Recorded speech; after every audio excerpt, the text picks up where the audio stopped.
My wedding was being live-streamed to thousands when Julian rejected me at the altar, sneering that I was too fat and ugly to wear his family's ring. 300 guests held up their phones, recording my destruction for social media like vultures circling a carcass. I wanted to die. I wanted the marble floor to swallow me whole. Then, a stranger appeared in the doorway, 6 feet of lethal elegance, and every powerful person in that room went pale, as if they had seen death himself walking. He strode down the aisle, wiped my tears, and announced he was marrying me instead. But when I asked why, his answer chilled me to the bone. "I've been watching you for 6 months, Misha. Now that I have you, I'm never letting go." I had no idea if I had just been saved or claimed by something far more dangerous. But before we proceed into this whirlwind of revenge, romance, and dark secrets, you need to smash that subscribe button right now. Hit the bell icon so you know exactly what happens next in this saga. Trust me, you do not want to miss how this unfolds. Comment below if you're ready, like this video, and most especially, subscribe to Afro-Korean Soul Tales to join the family.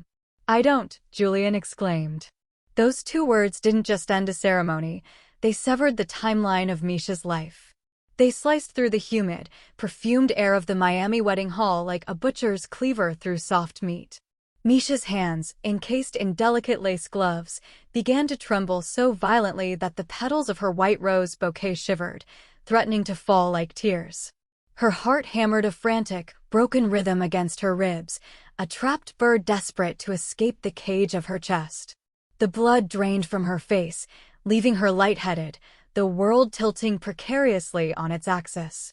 The priest, a kindly old man with thinning hair and a kindly disposition, blinked rapidly. His mouth opened and closed silently, resembling a fish pulled from water, gasping for oxygen that wasn't there. "Excuse me," he stammered, adjusting his wire-rimmed glasses as if unsure of his own hearing. Julian turned his back on the altar, facing the 300 guests packed into the luxury venue. Above them, crystal chandeliers worth more than Misha's childhood home caught the afternoon sun, fracturing the light into 1,000 mocking rainbows. The floor-to-ceiling windows offered a panoramic view of the turquoise ocean, a cruel contrast of perfect paradise against the hell unfolding inside. Everything was exquisite. Everything was flawless. Everything except the groom. "I said, I do not want to marry this woman," Julian announced, his voice projecting with the arrogance of a man who had never been told no.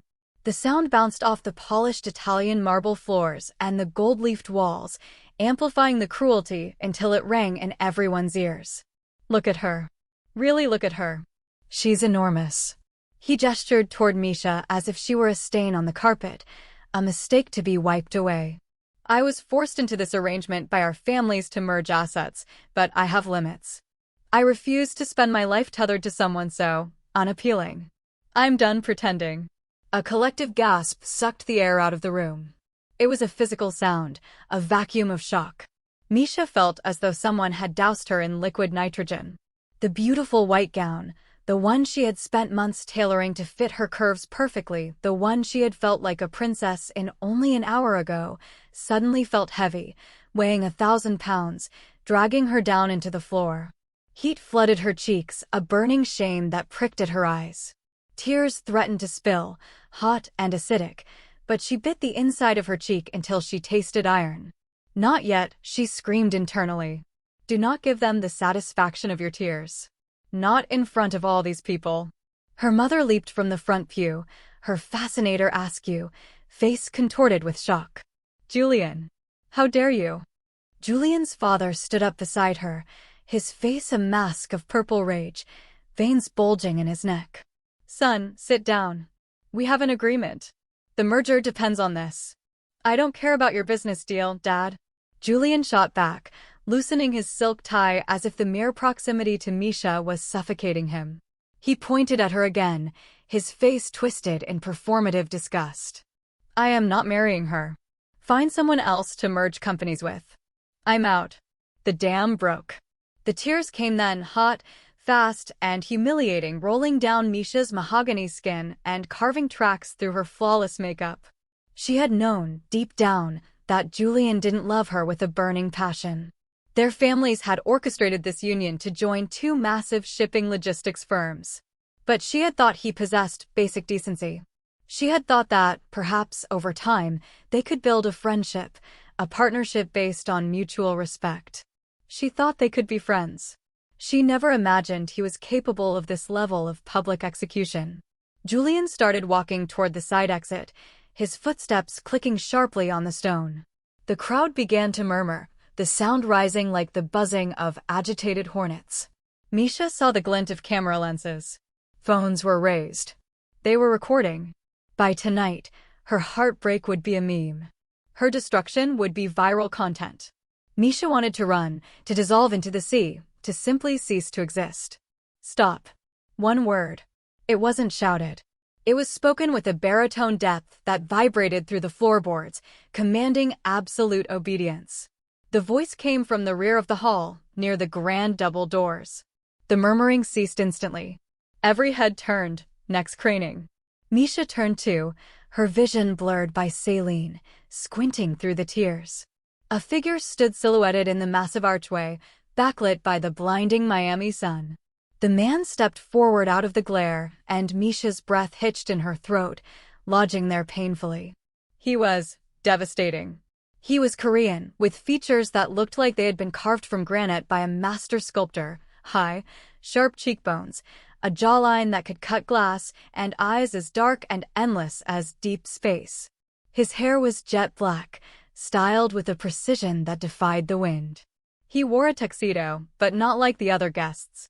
This suit was bespoke, cut from fabric that absorbed the light, tailored to emphasize broad shoulders and a lean, powerful physique.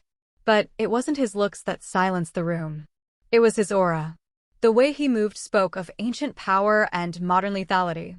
Each step was smooth, deliberate, predatory, like a panther stalking through tall grass, fully aware that it is the apex predator. The guests parted like the Red Sea. They didn't just move, they scrambled to get out of his path. Misha noticed the CEO of a rival tech firm go pale, his drink trembling in his hand. A socialite in the second row clutched her diamond necklace and whispered something that sounded like a plea for mercy. He stopped directly in front of the altar, ignoring the priest, ignoring the parents. Up close, his presence was suffocating in the most intoxicating way. He towered over everyone, at least 6'2". His cologne drifted to Misha, sandalwood, rain, and something metallic like cold steel. When his dark eyes locked onto Misha's face, she felt a jolt of electricity arc through her spine, grounding her. No one had ever looked at her like that. Not with pity. Not with disgust. He looked at her as if she were a rare artifact he had spent a lifetime hunting. Like she was precious. Like she was beautiful. "My name is Kang Seo-jun," he said. His voice was smooth, like expensive whiskey poured over ice. "And I will marry her." The hall exploded. Voices overlapped in a chaotic symphony of shock. Julian spun around near the exit, his face contorting in confusion and bruised ego. "Who the hell are you?" Kang Seo-jun didn't even glance at him. He kept his obsidian eyes fixed on Misha. Someone who knows value when he sees it. Misha's mind spun in dizzying circles. This had to be a hallucination. Men like this, men who looked like gods and walked like devils, didn't exist in her world. They certainly didn't volunteer to marry rejected plus-size brides at ruined weddings. She opened her mouth to speak, but her voice had abandoned her. "You can't just walk in here and take over someone else's wedding." Julian sputtered, walking back toward the altar. He tried to puff out his chest, to look imposing, but Misha could hear the tremor of fear creeping into his voice. Now, Seo-jun did look at him. The temperature in the room seemed to drop 10 degrees. Seo-jun turned his head slowly, viewing Julian with the bored indifference of a lion looking at a buzzing fly. "You made it very clear this isn't your wedding anymore," Seo-jun said calmly. "You walked away. I am simply stepping in to correct your mistake." A man in the front row, a powerful banker named Mr. Henderson, stood up abruptly. He looked terrified. "Mr. Kong. Sir, we didn't know you were in the country. This is a great honor." Other men started standing, bowing slightly, avoiding eye contact. Misha watched in bewilderment as the power dynamic in the room shifted instantly. Julian's father had gone sheet white. He grabbed his son's arm, digging his fingers into the suit jacket. Julian, shut up, the father hissed. Do not speak. But Dad, he can't just take my bride. She's not his bride. You said so yourself. Don't say another word, his father shrieked, his voice cracking. That is Kang Seo-jun. Do not speak. Seo-jun turned back to Misha, dismissing them entirely. He reached out, his hand large and elegant, and gently wiped a stray tear from her cheek with the pad of his thumb. The skin-on-skin contact sent shivers racing down her arms, making her knees weak. I know this is strange, he murmured, his voice softening only for her. I know you are confused and hurting. But I promise you, Misha, if you let me, I will spend every day proving that you deserve so much better than a boy who doesn't know what a queen looks like. Misha's voice finally returned, barely a whisper. Why? You don't even know me. A small, ghost of a smile touched his lips. It transformed his face from intimidating to breathtakingly handsome. I know more than you think. You work in accounting at Chin Industries. You are brilliant with numbers. You found the tax error that saved the company $3 million last quarter. You volunteer at this safe haven animal shelter every Saturday morning. You make the best lemon pound cake in Miami. And you deserve someone who sees how extraordinary you are. Misha's eyes went wide, her heart skipping a beat. How do you know all that? Because I own Chin Industries, he said softly. I bought it 6 months ago. I've been watching you, Misha. Waiting for the right moment. This should have scared her. A stranger, a powerful, terrifying billionaire, had been watching her for half a year? But the way he said her name, he said it like a prayer. Like it was something sacred. His eyes held no cruelty, no mockery, only warmth and a dark, simmering intensity that looked almost like hunger. This is insane, she whispered. Yes, he agreed. But is staying here, humiliated in front of everyone who secretly wants to see you fail, any less insane? He held out his hand. Palm up. An invitation. Come with me. Let me show you what you are truly worth.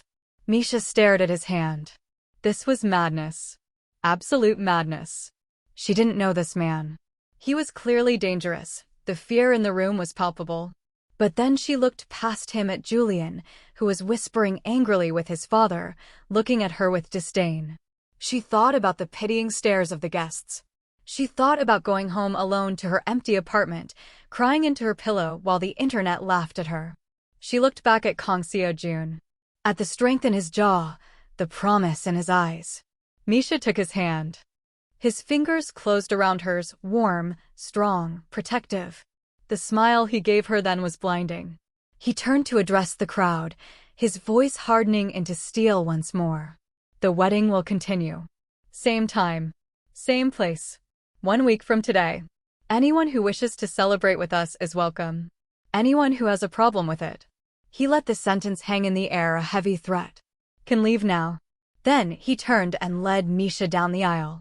She clutched her wilting bouquet in one hand and held onto him with the other, as if he were the only solid thing in a dissolving world. Her white dress flowed behind her like a cloud. People stared, mouths agape, as they passed, but she kept her eyes forward, focused on him. On this mysterious stranger who had appeared out of the shadows like a dark fairy tale prince. A black limousine waited at the curb, sleek and polished like a bullet. A man in a dark suit opened the door, Director Han. He bowed low. Boss. Miss Misha. Seo-jun helped Misha inside first, protecting her head with his hand, then slid in beside her. The heavy door thudded shut, sealing out the heat, the noise, and the chaos of the wedding hall. They sat in silence for a moment as the car purred to life and pulled away. The air conditioning was cool against her flushed skin. Misha's mind was racing, a kaleidoscope of panic and adrenaline. What had she just done? Who was this man really? Seo-jun reached over and took her hand again, interlacing their fingers. Breathe, he said gently. You are safe. I promise. Who are you really? She asked, her voice shaking. He turned to look at her, his dark eyes intense in the dim light of the cabin. Someone who has been waiting a very long time for you. And now that I have you, I am never letting you go. I know you are dying to know who this mystery billionaire really is and why he's so obsessed with Misha.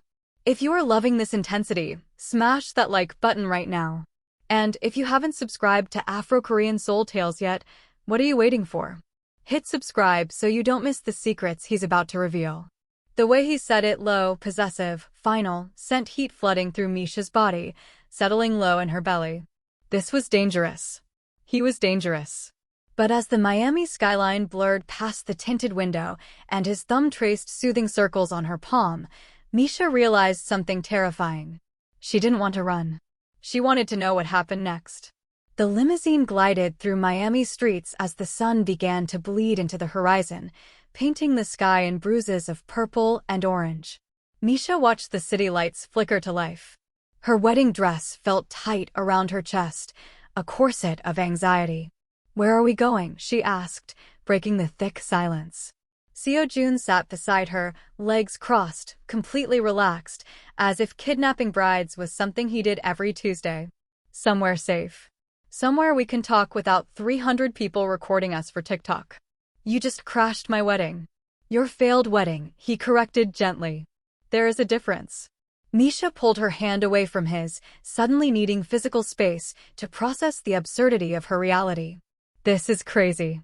I don't know you. You could be anyone. You could be dangerous." "I am dangerous," he said simply. His honesty startled her. He didn't deny it. He didn't sugarcoat it. "But never to you," he added, his gaze softening. She turned to face him fully. In the ambient light of the car, he looked even more handsome, which seemed physically impossible. His jaw was sharp enough to cut, his lips were full and inviting. "Why me?" she asked, the question that had been burning a hole in her soul. "There are a million beautiful women in Miami. Thin women. Models. Socialites. Women who actually know who you are." Seo-jun's expression shifted. The mask of the CEO slipped, revealing something rawer underneath. He reached up, his hand hovering for a second before he tucked a loose curl behind her ear. The gesture was so intimate, so tender, that Misha's breath hitched. "6 months ago, I came to Chin Industries for a surprise inspection," he began, his voice low. "I wanted to see how my managers were treating employees when they didn't know the owner was watching. I was in the shadows near the break room. I saw you." Misha frowned. "Saw me doing what?" "You were sharing your lunch with the new intern who had forgotten hers. You gave her half your sandwich. Then, I watched you spend your entire lunch break, your only free time, helping her understand the company's archaic accounting system because she was crying in the bathroom." Misha remembered that day. The intern, Sarah, had been terrified of being fired. That's just being decent." "No," Seo-jun shook his head. "That is being extraordinary. In my world, Misha, people take. They devour. They climb over bodies to get to the top. But you, later that week, I saw your supervisor take credit for your work on the projection report. You knew he did it. Everyone knew. But you said nothing because you knew he had a sick child and needed the bonus." Heat crept up Misha's neck. "You were spying on me." "I was learning you," he corrected. "I started looking forward to going to the office just to catch glimpses of you.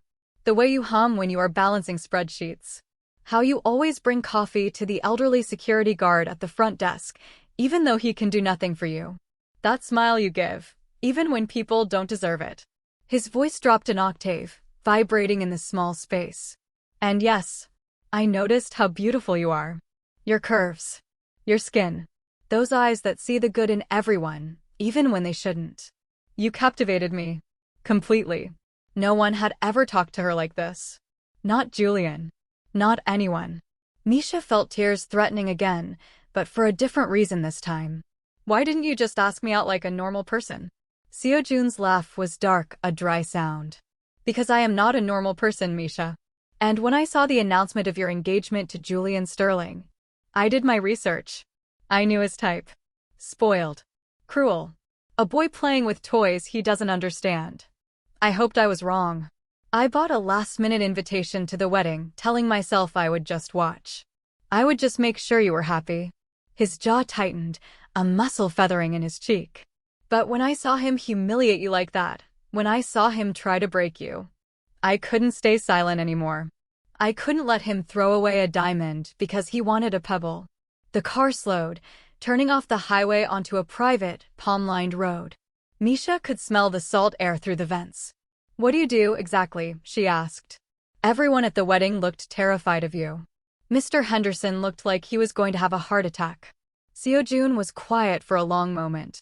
"I run several businesses," he said carefully. "Real estate. Tech shipping.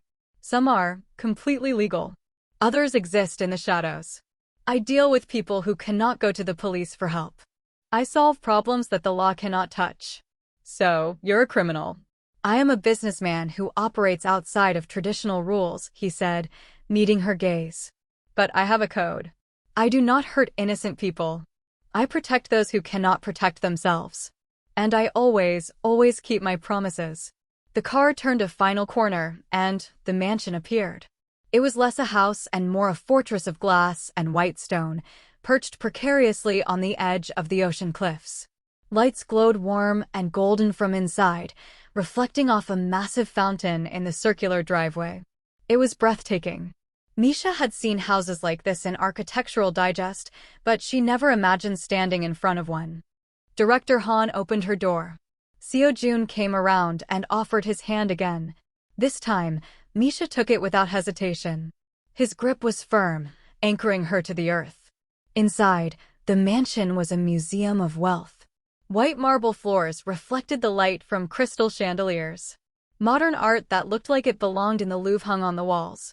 Floor-to-ceiling windows showed the ocean stretching out into infinity. A woman in her 50s, wearing a simple but elegant black dress, appeared. "Mr. Kang, welcome home. Shall I prepare the guest room?" "No, thank you, Mrs. Kim," Seo-jun said, unbuttoning his suit jacket. "Misha will take the master suite. I will use the room on the 3rd floor." Misha's eyes widened. "Wait, I'm staying here? Tonight?" Seo-jun turned to her. "Unless you want to go back to your apartment? Reporters are likely already camped out on your lawn. The video is trending on Twitter. Your address isn't hard to find." Her stomach dropped. She hadn't thought about the aftermath. The paparazzi. The neighbors.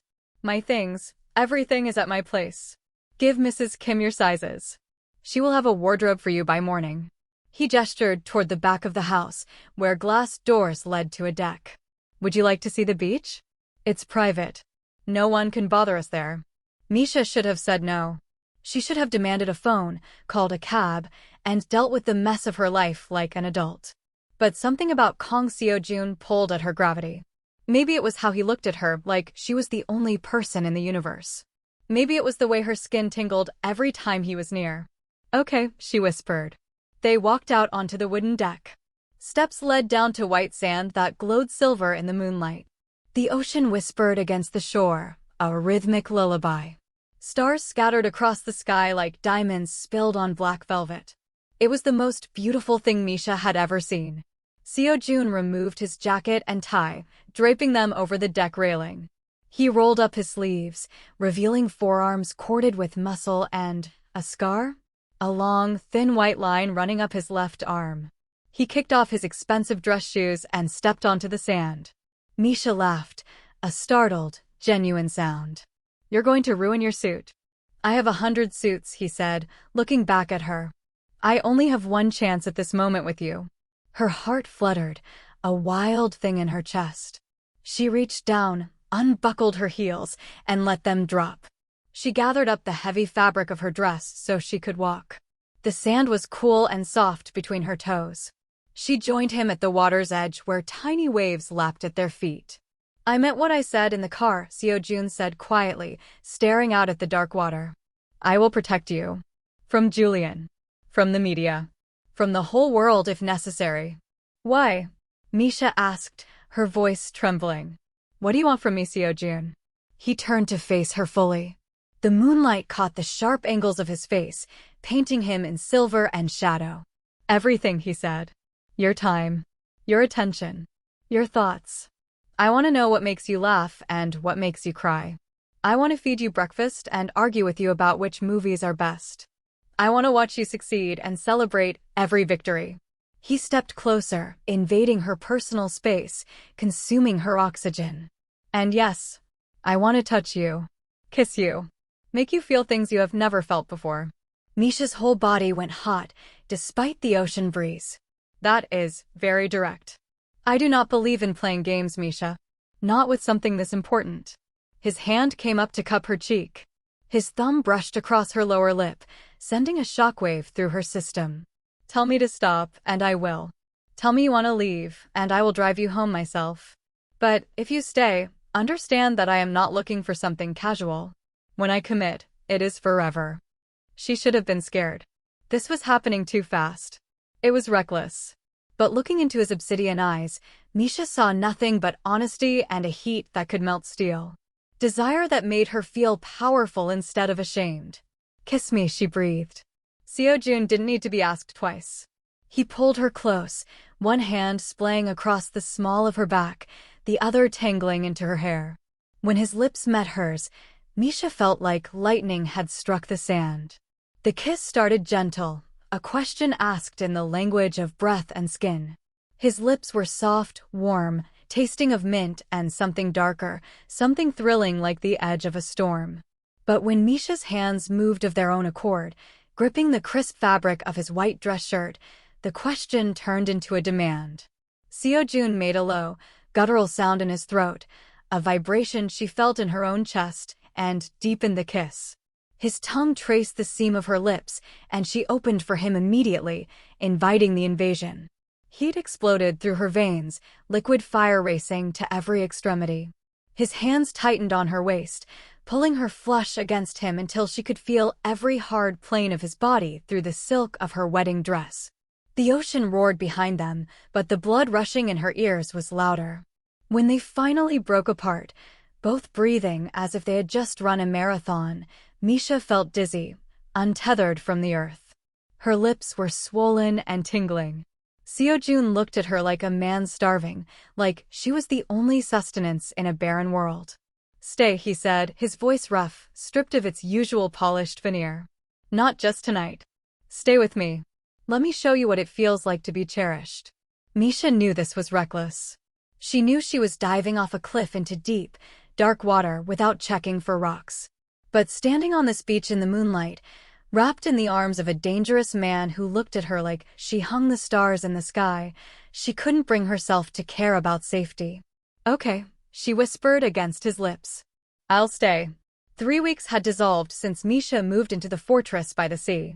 3 weeks of living in a world she never knew existed outside of cinema screens. Every morning began with the same ritual. She would wake up in the massive master bedroom, the morning sun painting the ocean view in gold. And Seo-jun would already be there.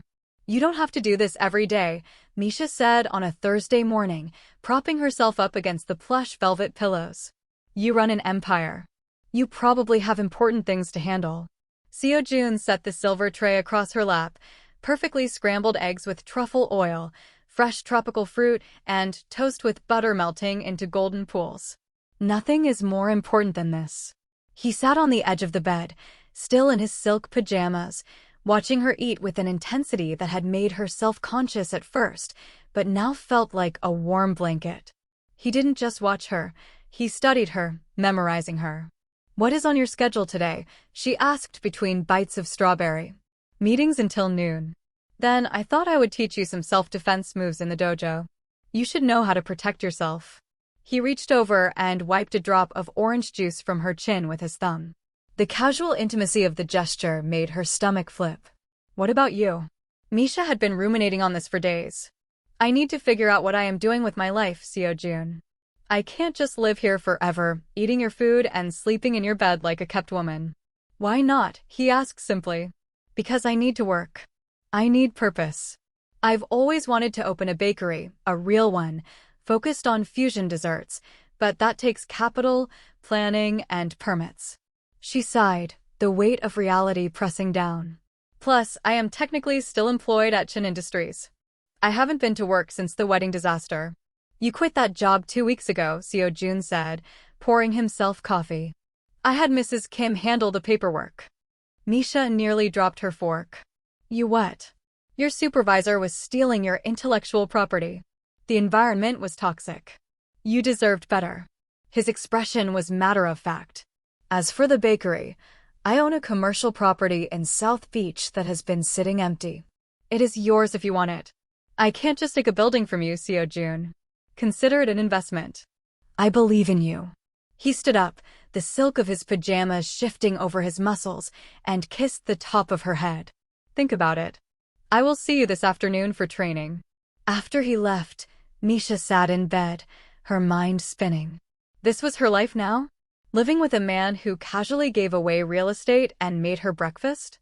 A man who was gradually stealing her heart, piece by piece. That afternoon in the mansion's private gym, Seo-jun was no longer the gentle lover. He was the instructor. Break my grip, he commanded, his hands wrapped firmly around her wrists. Firm, but careful. Misha struggled, pulling back. No. Leverage, not strength, he corrected. Twist toward my thumb. That is the weakest part of any grip.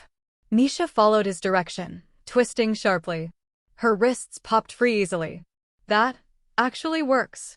Everything I teach you works. They practiced for an hour. By the end, Misha was sweating, her hair a mess, breathing hard, but she felt a surge of power she hadn't felt in years. Seo-jun watched her, his chest heaving slightly, with approval and something hotter burning in his dark eyes. Director Han appeared in the gym doorway. He was tall, lean, with kind eyes and black hair falling across his forehead, a sharp contrast to Seo-jun's severe intensity. Boss, we need to leave in an hour if we are going to make the Vegas flight. Thank you, Han. Seo-jun turned to Misha. I have business in Las Vegas tonight. A dinner meeting with stakeholders. I would like you to come with me. Misha wiped sweat from her forehead with a towel. To a business meeting? Won't I be in the way? I'm not exactly corporate wife material. You will be by my side. That is where you belong. Director Han stepped into the gym fully. Over the past weeks, he had become a friend to Misha. He brought her books, taught her Korean card games, and made her laugh with stories about Seo-jun's more ridiculous business rivals. Say yes, Miss Misha, Han urged with a grin. Vegas is beautiful at night. Plus, the boss is insufferable when you aren't around. He checks his phone every 5 minutes. Seo-jun shot him a look that would have terrified most people. Han just laughed. Okay, Misha agreed. But I don't have anything fancy enough to wear to a high-stakes dinner in Las Vegas. Already handled, Seo-jun said. Mrs. Kim has 3 options waiting in your room. For hours later, Misha stood in front of a gilded mirror in a Las Vegas hotel penthouse, barely recognizing the reflection staring back. The dress was a deep, emerald green velvet that hugged every curve of her body like a second skin. It had long sleeves and a plunging neckline that showed just enough cleavage to be dangerous. Her hair was styled in soft, voluminous curls. The makeup artist Seo-jun hired had made her mahogany skin glow under the lights. You look like a queen, Seo-jun said from the doorway. He wore a charcoal gray 3-piece suit that fit him like armor. His hair was styled back, exposing the sharp, predatory lines of his face. I look expensive, Misha corrected, turning to face him. This dress probably costs more than my student loans. He crossed the room in 3 strides and pulled her against him, his hands settling on her hips. You look priceless. There is a difference. The dinner was at an exclusive restaurant on the top floor of the Bellagio. Floor-to-ceiling windows showcased the glittering Vegas Strip below, a river of neon light. The room was full of men in power suits and women dripping with diamonds. Everyone seemed to know Seo-jun. They nodded with deference as he passed, the crowd parting just as they had at the wedding. Misha's hand was tucked securely in his elbow. At their table, Seo-jun introduced her to various business associates. Misha smiled and shook hands, using the charm that made her so good at customer service. Director Han sat on her other side, keeping up a quiet commentary that made her feel less nervous. Then a shadow fell over their table. Kang Seo-jun, a voice said smoothly. I heard you acquired something new recently. I wanted to see for myself. Misha looked up. The man was older, perhaps 50, with silver hair and cold, pale blue eyes. Something about him made Misha's skin crawl, like a reptile sunning itself on a rock. Seo-jun's entire demeanor changed. He went still. His hand tightened on Misha's. Silas Vane, Seo-jun said, the name tasting like poison. I didn't know you were invited to this dinner. I go where I please.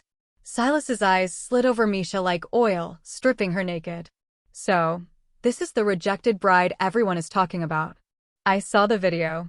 Quite entertaining. Misha felt her face heat with shame. The memory of the wedding was still a raw wound. Seo-jun started to stand, a low growl building in his chest, but Silas kept talking. I have to wonder what you see in her, though. She is rather large, isn't she? Not exactly the model type a man of your status usually keeps on his arm. Silas smirked, a cruel twisting of lips. Then again, maybe you just felt sorry for her. A charity case. The words hit Misha like physical blows. All her insecurities, the voice of Julian, the comments on social media, came rushing back. Maybe Silas was right. Maybe Seo-jun was just being kind. Maybe this whole thing was pity. Seo-jun moved so fast that Misha barely saw it. 1 second he was sitting, the next he had Silas Vane by the throat, slamming him against the nearest wall with a force that rattled the wine glasses. The entire restaurant went silent. The music seemed to stop. Let me make something very clear, Seo-jun said, his voice deadly calm, terrifyingly quiet. Misha is mine. She is perfect exactly as she is. And if you, or anyone else, ever disrespects her again, I will end you. Not hurt you. Not scare you. I will erase your existence. Do you understand? Silas's face had gone purple, his feet dangling inches off the floor. He managed a tiny, choked nod. Seo-jun released him, and the man collapsed to the floor, gasping for air, clutching his throat. Seo-jun turned back to the table, adjusting his suit jacket as if he had merely brushed off some lint. We are leaving. Director Han, unfazed, signaled the waiter. I'll handle the bill, boss. Seo-jun took Misha's hand and led her out of the restaurant. Nobody tried to stop them. The air around him crackled with violence. In the elevator back to their suite, Misha was shaking. Not from fear, but from something else entirely. The way Seo-jun had defended her, the raw violence barely contained beneath his polished surface, it awakened something primal inside her. The elevator doors opened. They walked to their suite in silence. As soon as the heavy door clicked closed behind them, locking out the world, Seo-jun turned to her. His eyes were wild. I am sorry you had to see that side of me, he said, running a hand through his hair. I know it was frightening.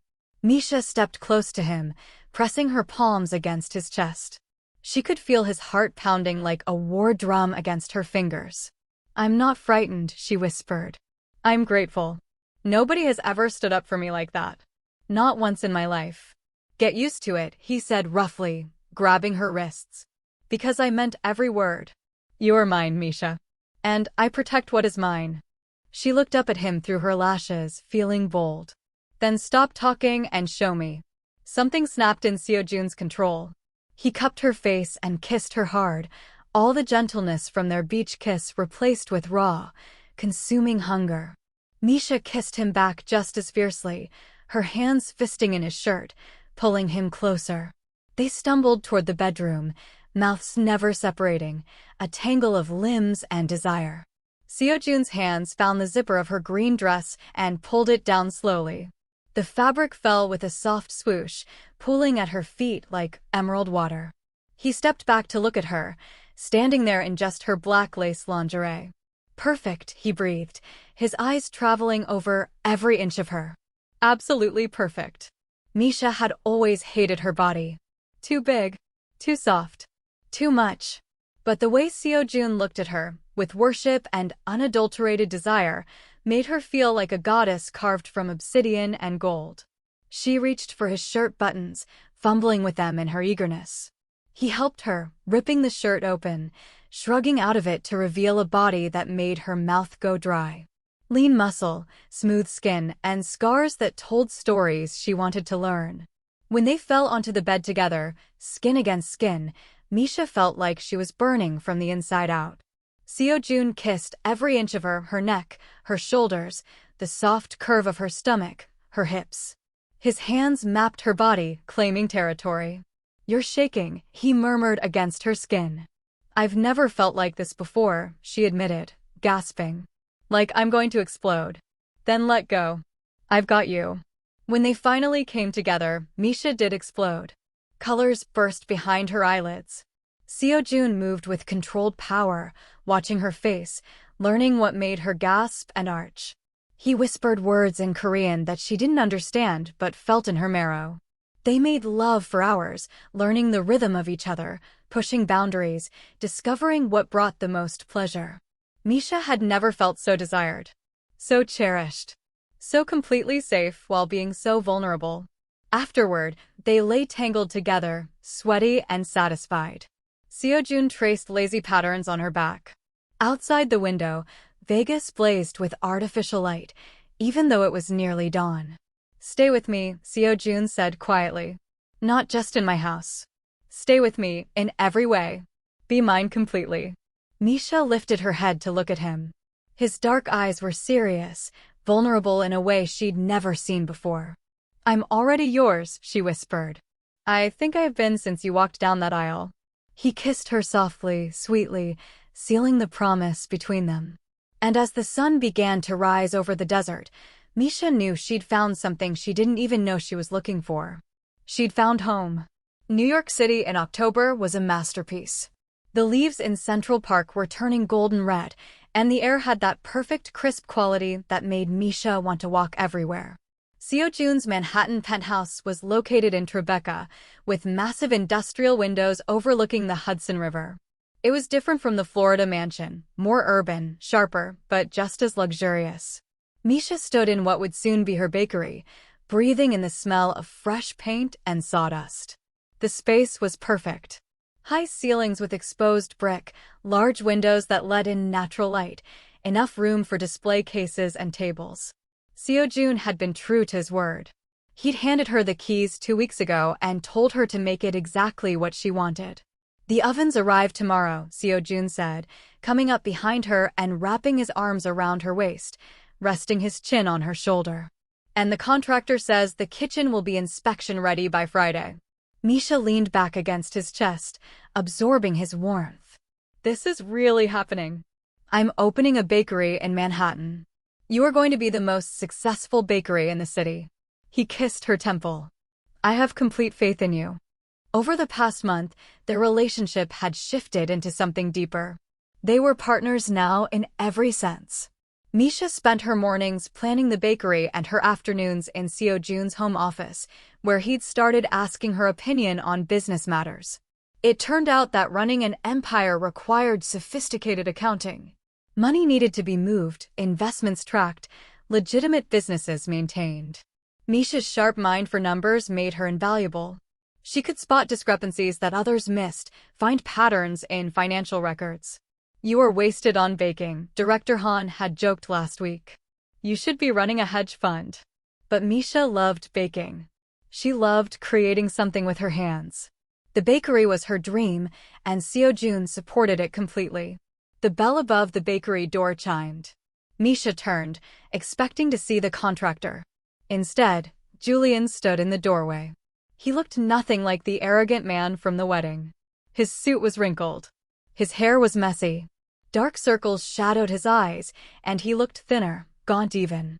Seo-jun's entire body went rigid against her back. He stepped in front of Misha protectively, shielding her. You have 3 seconds to leave before I remove you myself, Seo-jun growled. Please, Julian said, his voice cracking. I just need to talk to Misha. 5 minutes. Misha put her hand on Seo-jun's arm. She felt the tension thrumming through his muscles like a coiled spring. It's okay, she said. Let him say whatever he came to say. Seo-jun didn't move. I will be right here. If he says one wrong word, he is gone. Julian stepped further into the bakery, keeping his distance. Misha, I came to apologize. What I did at the wedding was unforgivable. I was cruel and stupid, and I have regretted it every single day since. Why are you really here, Julian? Misha asked coldly. You made your feelings very clear. My family lost everything, Julian blurted out. After I insulted you, after what happened with Seo-jun, all our business partners pulled out. My father's company went bankrupt. We lost the house, the cars, everything. My parents aren't speaking to me. They blame me for ruining their lives. Misha felt a flicker of sympathy, but it died quickly. So, you came here hoping I'd what? Ask Seojun to fix things for you. I came to beg for forgiveness, Julian said desperately. And yes, to ask if there is anything you can do. I know I don't deserve it. I know I was horrible. But please, Misha, my family is suffering. Seojun's laugh was harsh. Your family is suffering because of choices you made. Actions have consequences. Julian's face crumpled. I know. I know. I was raised to think that appearance was everything. That image mattered more than character. I see now how wrong that was. He looked at Misha with tears in his eyes. You deserved so much better than how I treated you. I am truly sorry. Misha studied him for a long moment. Part of her, the part that had been humiliated in front of hundreds of people, wanted him to suffer more. But another part, the part that Seojun loved, couldn't find satisfaction in someone else's pain. I accept your apology, she said quietly. But I won't help you. Julian looked stunned. Not because I'm cruel, she continued, but because you need to learn this lesson, Julian. You need to understand that how you treat people matters. That words have power and consequences. She stepped closer to Seojun, who immediately pulled her against his side, his arm heavy and possessive. I've moved on, Julian. I'm with someone who sees my worth. Who celebrates me instead of tearing me down. I'm happy. Happier than I ever would have been with you. Julian's shoulders slumped in defeat. He looked at the way Seojun held her, the way Misha leaned into him. I can see that, Julian whispered. He looks at you like you are everything. He wiped his eyes. I hope you have a good life, Misha. You deserve it. He turned and left without another word. The bell chimed softly as the door closed behind him. Seojun cupped Misha's face in his hands. Are you all right? I'm perfect, she said honestly.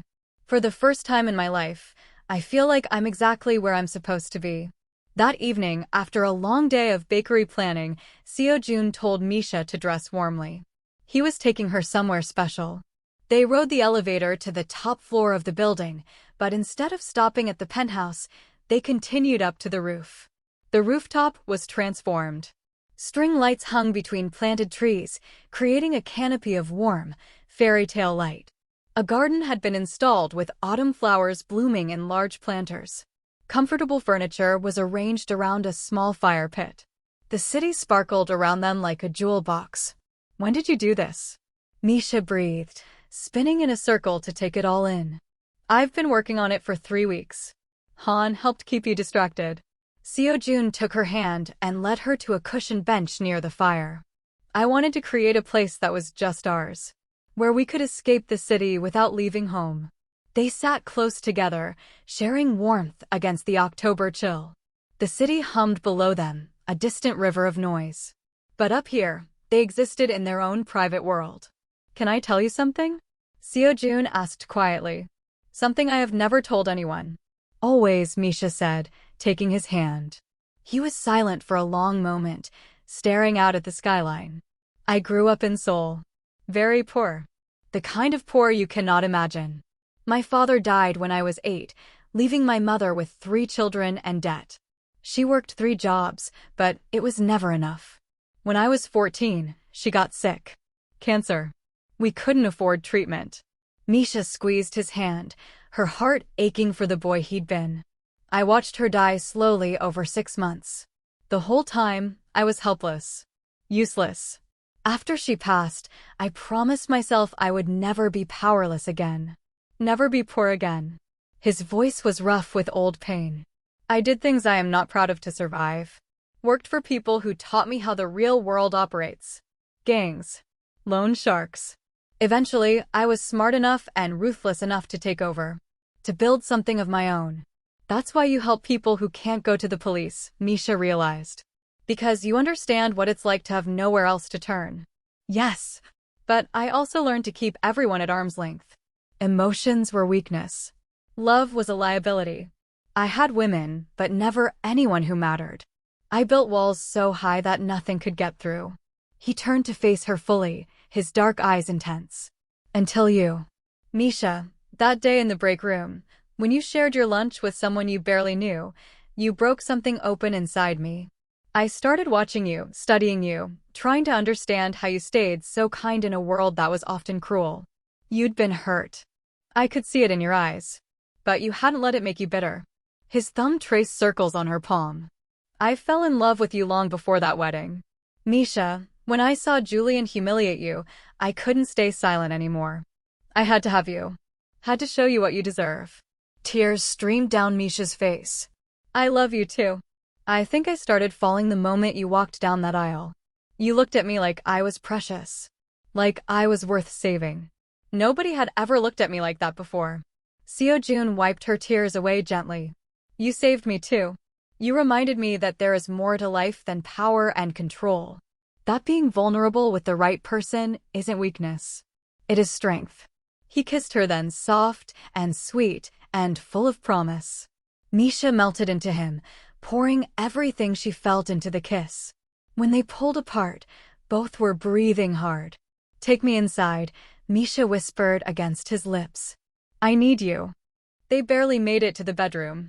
Clothes disappeared in a trail from the rooftop door to the bed. This time, their lovemaking was different. Slower. Deeper. Every touch was a confession. Every kiss was a promise. Seo-jun took his time mapping every inch of Misha's body with his hands and mouth. He whispered how much he loved her curves, her softness, the way she responded to his touch. He made her feel like a work of art, something to be cherished and worshipped. When Misha touched him in return, exploring the hard planes of his body, Seo-jun trembled beneath her hands. She loved that she could affect him this way, that this powerful, terrifying man surrendered completely to her. They moved together in perfect rhythm, finding a connection that went beyond physical.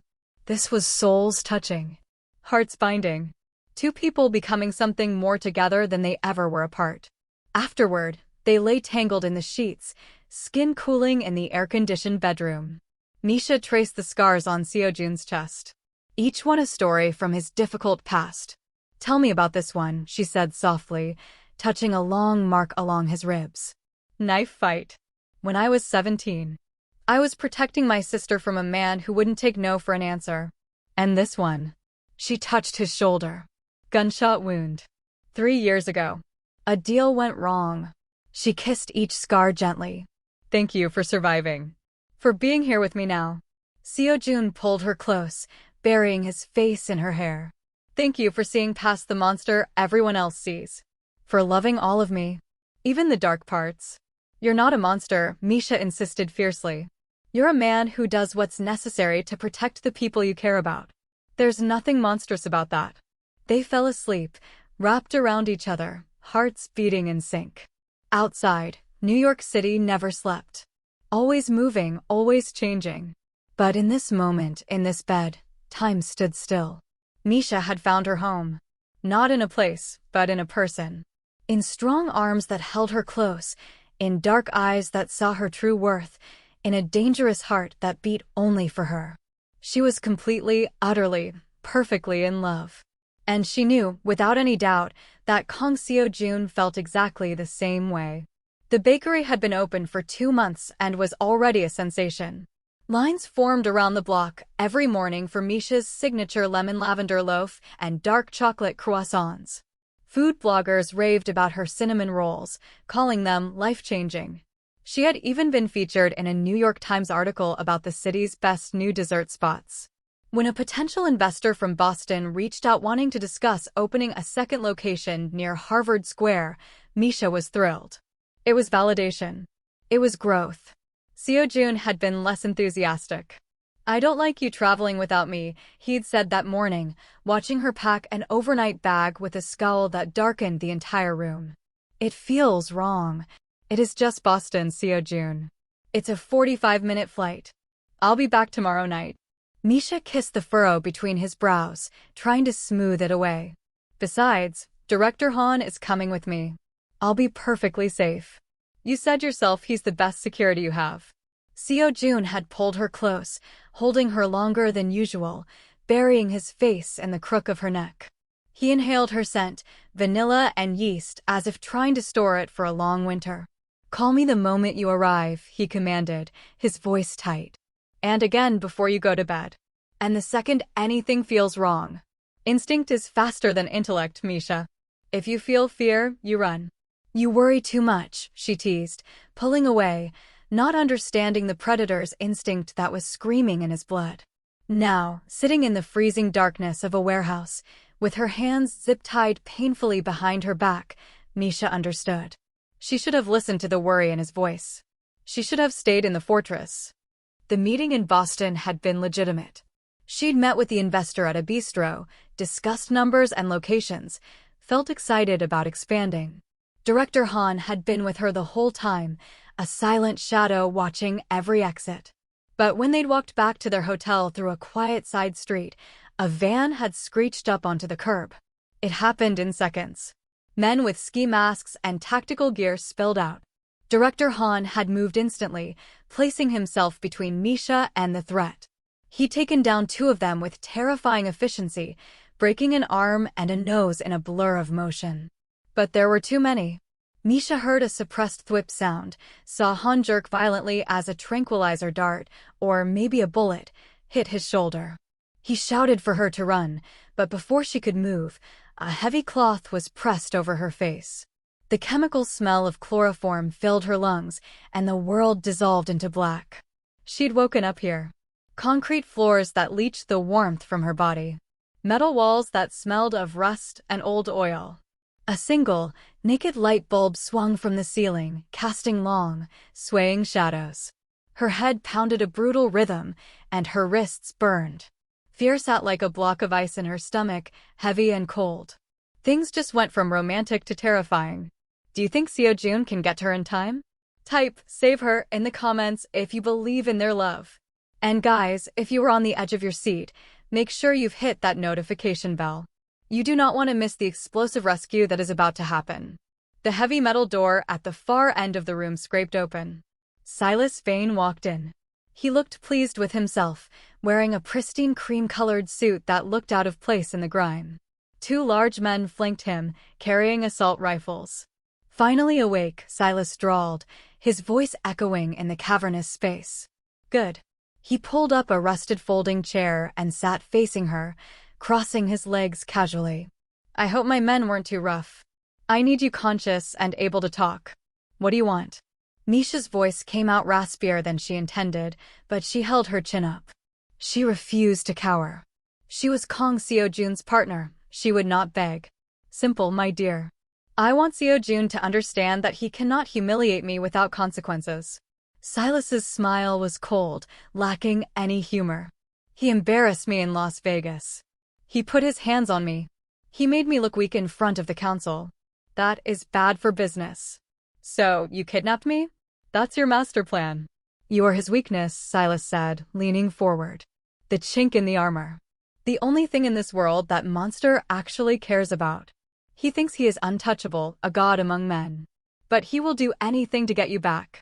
He will give me his shipping routes, his territories, perhaps even his life. Misha's mind raced. She'd learned enough about Seo-jun's world in the past months to understand the mechanics of this. Silas would make demands.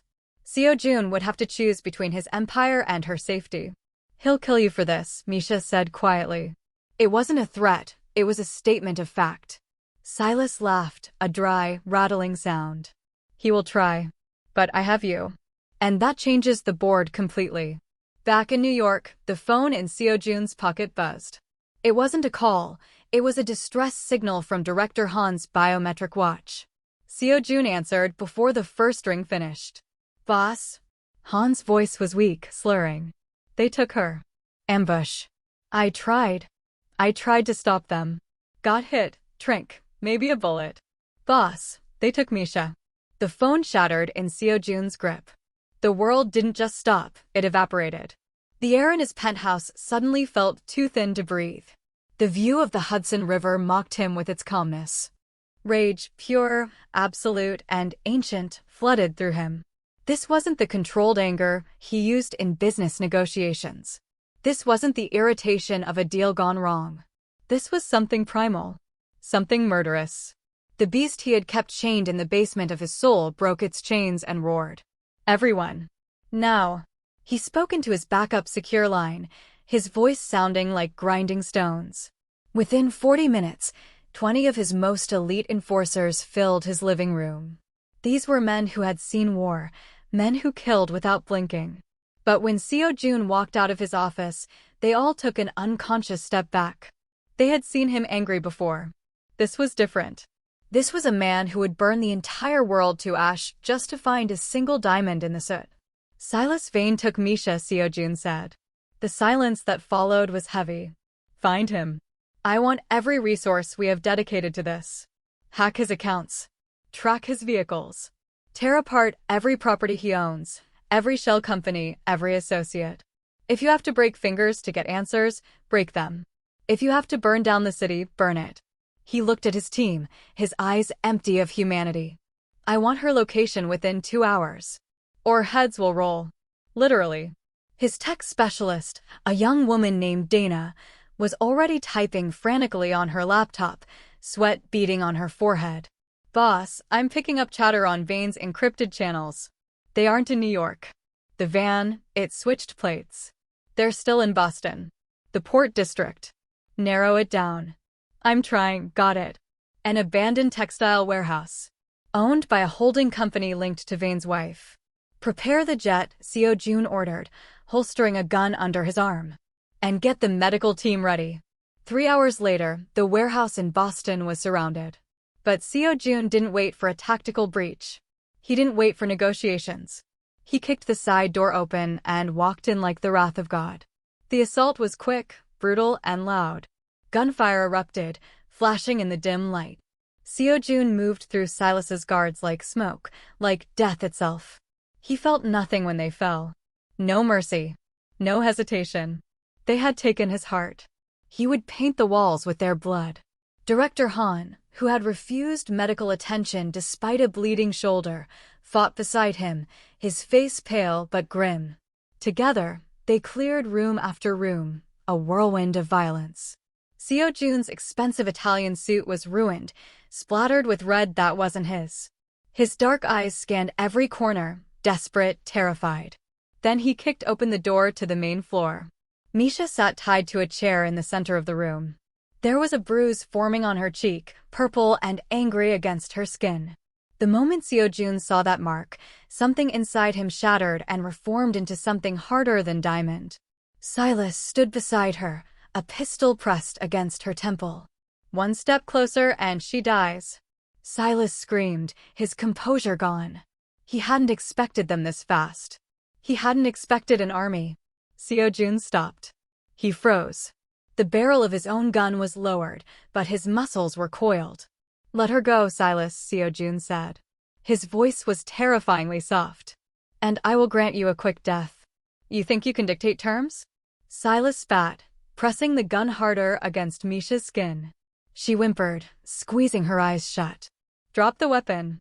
Drop it, or I paint the floor with her brains. Seo-jun assessed the situation. Distance, 30 feet. Obstacles, none. Silas was shaking. His finger was tight on the trigger. Seo-jun dropped his gun. It clattered loudly on the concrete. There, Seo-jun said, holding his hands up. I am unarmed. Let her go. Take me instead. No. Misha screamed, opening her eyes. Seo-jun, no. Silas grinned, sensing victory. On your knees, Kong.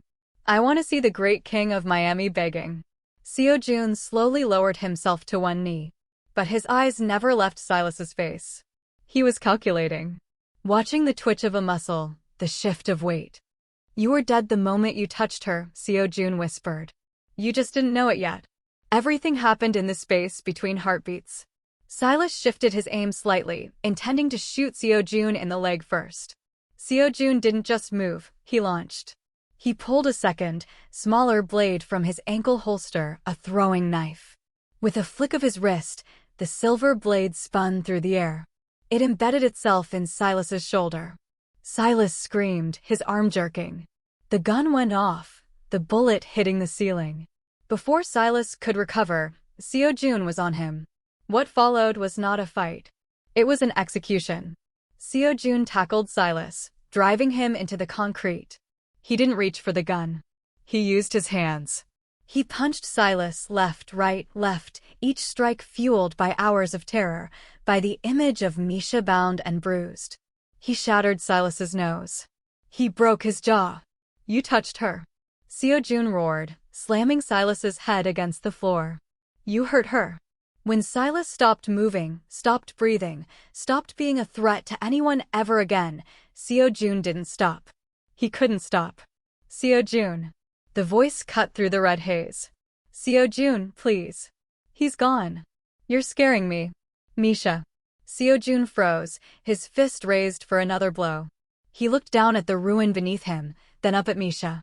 She was still tied to the chair, tears streaming down her face, looking at him with wide, terrified eyes. He scrambled off the body, stumbling toward her. His hands, covered in blood, shook violently as he reached for her, then pulled back, afraid to dirty her. Did he do anything else? Seo-jun choked out, pulling a knife to cut her zip ties. Tell me everywhere he hurt you. I'm okay. I'm okay. The moment her hands were free, Misha didn't recoil. She threw her arms around his neck, pulling him down to her, not caring about the blood, not caring about the violence. You came, she sobbed into his ruined suit. You came for me. Always, he gasped, burying his face in her hair, checking her pulse, her breath, needing to feel that she was alive. I will always come for you. I thought I lost you. I thought I died. They flew to Seattle that night, to a safe house that nobody, not even the council, knew about. Seo-jun refused to go back to New York. He refused to be anywhere Silas's ghost could linger. The house was a marvel of modern architecture, perched on a cliff overlooking the churning Pacific Ocean, isolated by miles of pine forest. Misha showered, scrubbing her skin until it was pink, watching the dirt and fear spiral down the drain. When she came out, wrapped in a thick cashmere robe, she found Seo-jun standing by the panoramic window. He had cleaned up too, wearing sweatpants and a t-shirt, but he looked broken. He was staring at his hands as if they didn't belong to him. Hey, Misha said softly, crossing the room.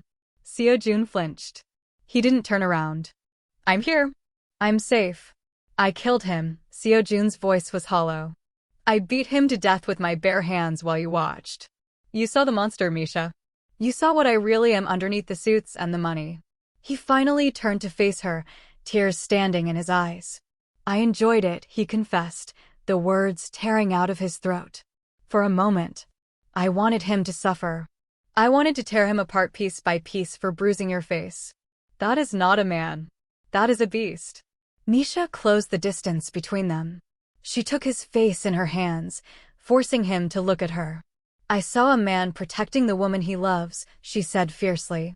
I saw someone who would move heaven and earth to keep me safe. He kidnapped me. He threatened to kill me. You had every right to feel that rage. She pressed her forehead against his. I love you, Seo-jun. All of you. The gentleman who brings me breakfast. The businessman who builds empires.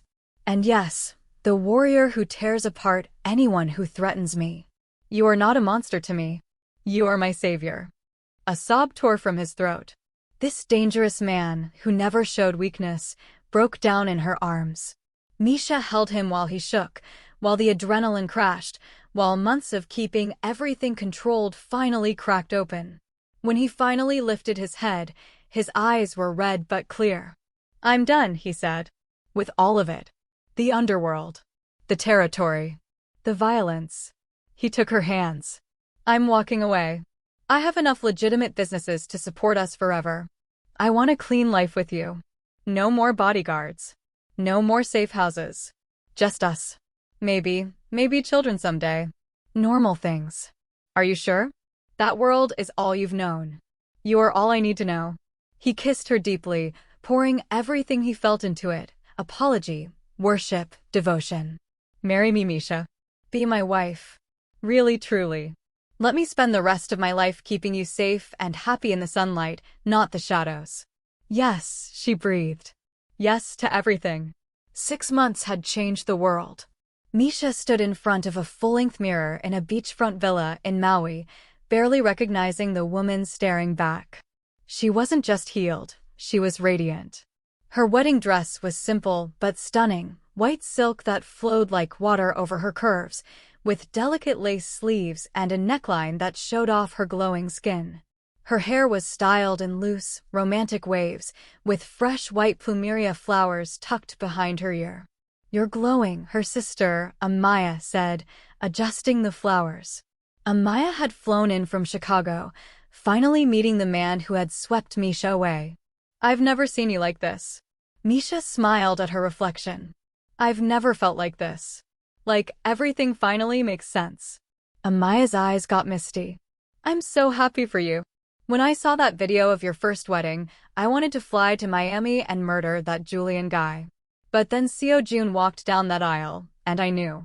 I knew he was your person." "He saved me," Misha said softly. "In every way a person can be saved." The past 6 months had been a whirlwind. True to his word, Seo-jun had dismantled his criminal empire. He had transferred control of the gray areas to trusted associates and cut ties completely.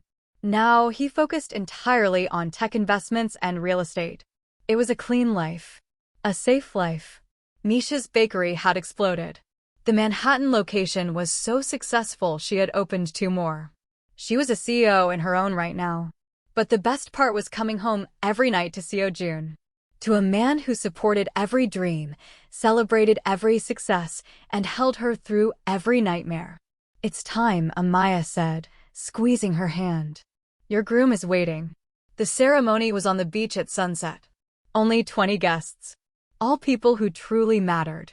Director Han stood beside Seo-jun as best man, looking handsome and relaxed in a light gray suit, his shoulder fully healed. Mrs. Kim dabbed her eyes with a tissue in the front row.